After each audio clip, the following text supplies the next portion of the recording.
Jake Russell has been focusing on recovery and giving back to the community after 20 years of drug arrests and spending time in and out of jail. He reflected on his life to share his path to recovery. I started drinking when I was about 14, somewhere in there. Started smoking pot, using drugs when I was about 15. By the time I was in high school, I was selling drugs. From 1980 to 2011, the average prison sentence for drug offenders rose by 36%, according to the Pew Charitable Trust. I did like 57 months from 2010 to 2015. I didn't use my time as wisely as I could have. You're really limited on your resources. While in prison, Russell had access to a variety of classes, exercise equipment, and books. I didn't learn anything from it. I just used it as now I know that, or I would read these stories, but I would use them just to pass the time. I didn't even recognize how much I could gain. As far as the treatment goes, it's kind of treated as a joke by inmates and staff alike. I took a couple other classes. I took a Master Gardener's class. I did 24/7 dads or something. But see, when I was doing these things, it was all about looking good for the parole board. After being in prison, I guess I would come out even more lost than I was before. My lifestyle was back to where it was when I left. And they always say you'll pick up right back where you left off, if not worse. And it definitely went from bad to worse quickly. I can remember on about 3 different occasions when I broke down and cried, and I would tell my mom that I just wanted to go back to prison. I guess I just didn't know what I was supposed to do. About a year after being released in 2015, Russell suffered severe burns in a mobile home fire on January 11, 2016. They think she probably lit a cigarette in the living room, and it ignited the gas leak that was coming from the furnace in the middle of the trailer.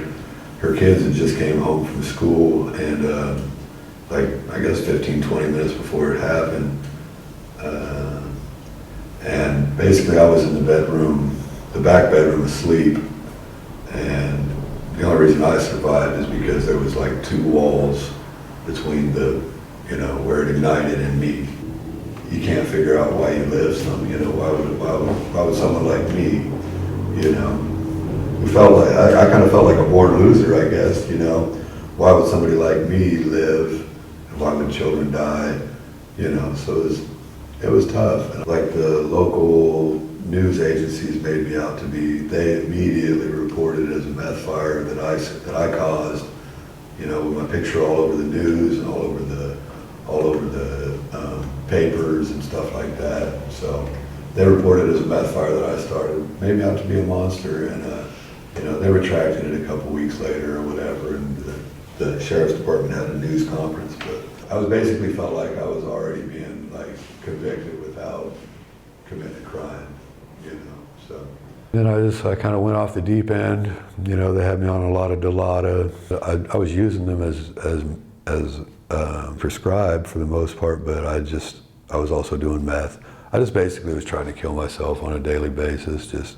I thought if I used enough drugs, I'd end up, hopefully I would die, but I got caught 10 or 11 months after I had been burned, and ended up going back to prison. Over 2/3 of drug offenders released from state prison were rearrested within 5 years, according to the United States Sentencing Commission. A friend of mine, actually one of the guys that I had first drank with when I was about 13 or 14 from Mount Pleasant, he got indicted by the feds, and they gave him a 25-year federal sentence. I'd been running around with him before I went to prison, and him getting in trouble really kind of made me at least think about it. So that kind of stuck with me. This was just what Russell needed to start to work with his parole officer, get treatment, and go to rehab. I kind of came into recovery about 3 years ago. I'm content, and I was never able to be content in my life. It was always just about more.